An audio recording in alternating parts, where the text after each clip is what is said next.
Hello there. आज का topic है हॉल्टिंग प्रॉब्लम।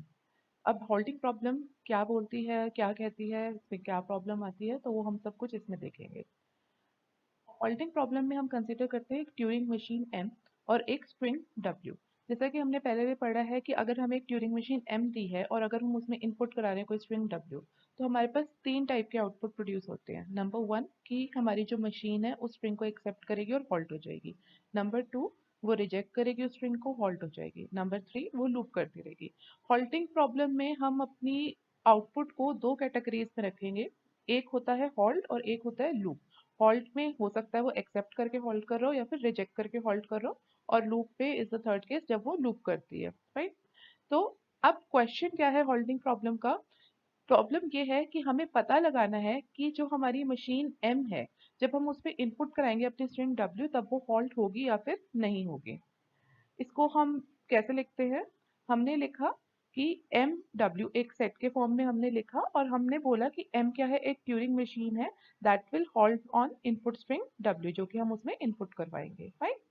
अब हम क्या कहते हैं कि हमारे पास एक डिसाइडर है। हमने यूनिवर्सल ट्यूरिंग मशीन में पढ़ा था कि हमारी जो यूनिवर्सल ट्यूरिंग मशीन होती है वो रिकग्नाइजर होती है, डिसाइडर नहीं होती। रिकग्नाइजर क्यों होती है? क्योंकि वो सिर्फ और सिर्फ सिमुलेट करती है हमारी ट्यूरिंग मशीन को, वो ये अपने आप से डिसाइड नहीं करती है कि मशीन हमारी हॉल्ट होगी या फिर लूप करेगी। अब हम क्या कंसीडर कर रहे हैं यहाँ पे? हम एक डिसाइडर कंसीडर कर रहे हैं कि ये डिसाइड कर सकता है, इसके पास कैपेबिलिटी है ये डिसीजन लेने की कि जो आपकी मशीन है वो हॉल्ट होगी या फिर वो लूप होगी।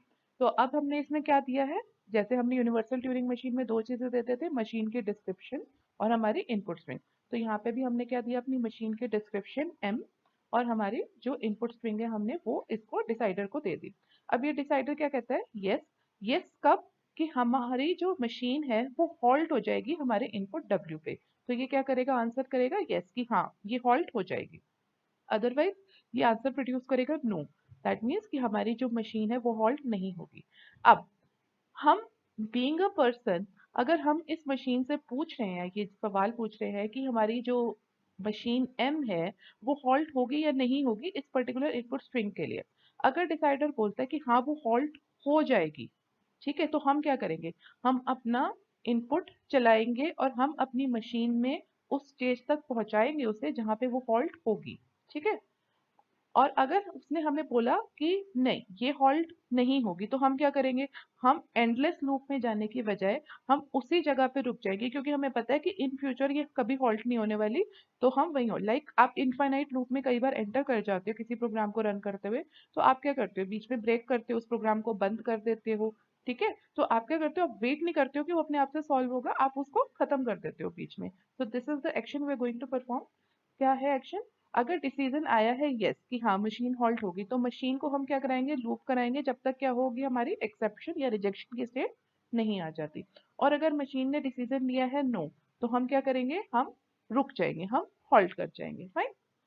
अब हमने प्रूव करना था कि हमारी हॉल्टिंग प्रॉब्लम जो है वो सॉल्वेबल नहीं है, तो इसके लिए हम कॉन्ट्राडिक्शन प्रूव करते हैं। बाय कॉन्ट्राडिक्शन हम ये प्रूव करने वाले हैं, तो इसके लिए हम क्या करेंगे? हमें मानना है कि हमारे ये प्रॉब्लम सॉल्व हो सकती है। जैसे हमने अभी इसमें माना कि हाँ हमारे पास एक डिसाइडर है जो डिसाइड कर सकता है कि हाँ ये प्रॉब्लम हम बता सकते हैं हॉल्ट होगी या फिर नहीं होगी। एक्चुअली में हम ये डिसाइड नहीं कर सकते हैं, वो हम अब कॉन्ट्राडिक्शन से प्रूव करेंगे। तो अब हम क्या करने वाले हैं? हम एक मशीन एच डैश कंस्ट्रक्ट करेंगे इस प्रूफ बाय कॉन्ट्राडिक्शन के लिए। सबसे पहले हमने क्या करना है? हमने अपनी मशीन एच ली। एच क्या है? वही पुरानी मशीन है जो हमने अभी पुरानी स्लाइड में डिसाइडर की तरह एक्ट कर रही थी। इस मशीन में क्या था कि वही अगेन यस प्रोड्यूस करेगी आउटपुट अगर हॉल्ट होनी होगी मशीन, और नो प्रोड्यूस करेगी अगर हॉल्ट नहीं होनी होगी मशीन। और अगर ये हॉल्ट होनी थी मशीन, तो ये क्या करेगी? ये मशीन फिर फर्दर लूप करेगी ताकि हम वेट करें कि हमारा जो आउटपुट है वो क्या है, एक्सेप्शन है या रिजेक्शन है, फाइन। अब एच डैश क्या कर रही है? एच डैश इस पूरे बिहेवियर को सिमुलेट कर रही है।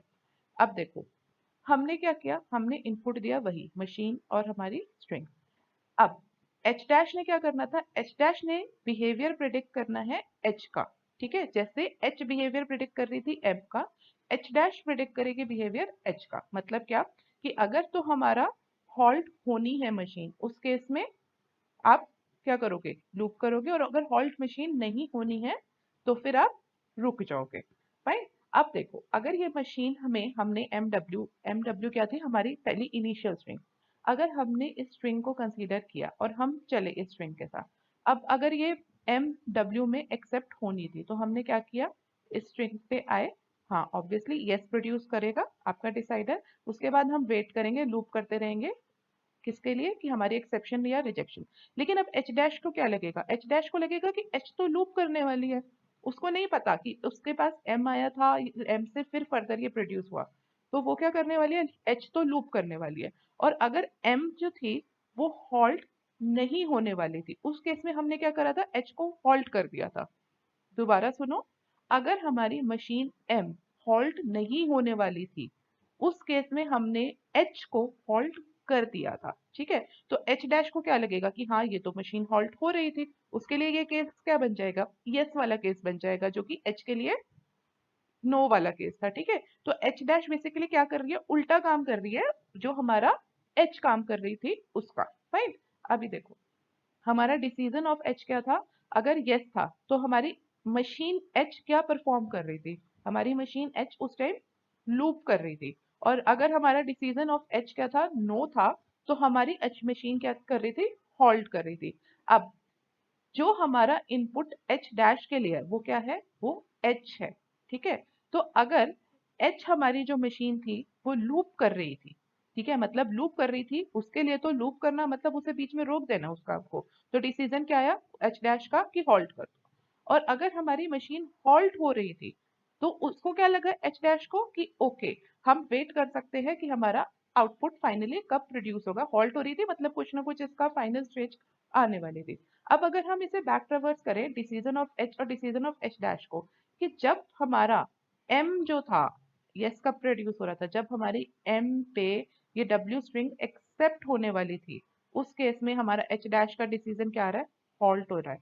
और जब हमारी एम डब्ल्यू, जब हमारी स्ट्रिंग जो थी वो लूप करने वाली थी, उस केस में एच डैश भी लूप कर रहे हैं। तो यहाँ पे क्या हो रहा है, यहाँ पे काम उल्टा हो रहा है। अगर आपकी जो मशीन एम थी वो अगर स्ट्रिंग को एक्सेप्ट या रिजेक्ट कर रही थी, तो उस केस में एच क्या दे रही थी आपको कि आप लूप करो, इंतजार करो। और एच डैश क्या कर रही थी कि ओहो यहाँ तो हमें लूप करना पड़ रहा है, आप रुक जाओ। फाइन। और ऐसे ही अगर एम पे डब्ल्यू एक्सेप्ट नहीं होने वाली थी, लूप करने वाली थी, तो एच ने तो बोला हॉल्ट कर जाओ, एच डैश को लगा कि एच हॉल्ट कर रही है, मतलब कि एच डैश का इनपुट जो था वो रुकने वाला है एक्सेप्शन या रिजेक्शन वाले स्टेट पे, तो वो क्या करेगी, लूप करेगी, ठीक है। तो ये एग्जैक्टली उल्टा काम कर रहे हैं। अगर एक्सेप्शन रिजेक्शन आना था तो वो इंतजार कर रहे हैं आपके आउटपुट प्रोड्यूस होने का, और अगर हमारा रिजेक्शन लूप आना था उस केस में आपका हॉल्ट हो रही है मशीन। तो दिस इज बाय कॉन्ट्राडिक्शन कि हम एक मशीन इस तरीके की सिमुलेट नहीं कर सकते हैं जो हमें एग्जैक्ट डिसीजन बता सके। अगर हमारे पास कोई एक डिसाइडर होता जो हमें एक्सेप्ट ये बता सकता कि एक्सेप्ट रिजेक्ट और हॉल्ट की स्टेजेस ये कब आएंगी और लूप की स्टेज कब आएगी, तो फिर हम ये सारी चीजें बता पाते। और ये कॉन्ट्राडिक्टरी प्रूफ, जैसे कि यहाँ पे यस आ रहा है और हॉल्ट कर रहे हैं और नो आ रहा है उस केस में लूप कर रहे हैं, तो ये सिचुएशन हमारी अराइज नहीं होती, तो हमारी ये प्रॉब्लम सॉल्वेबल नहीं है। ओके।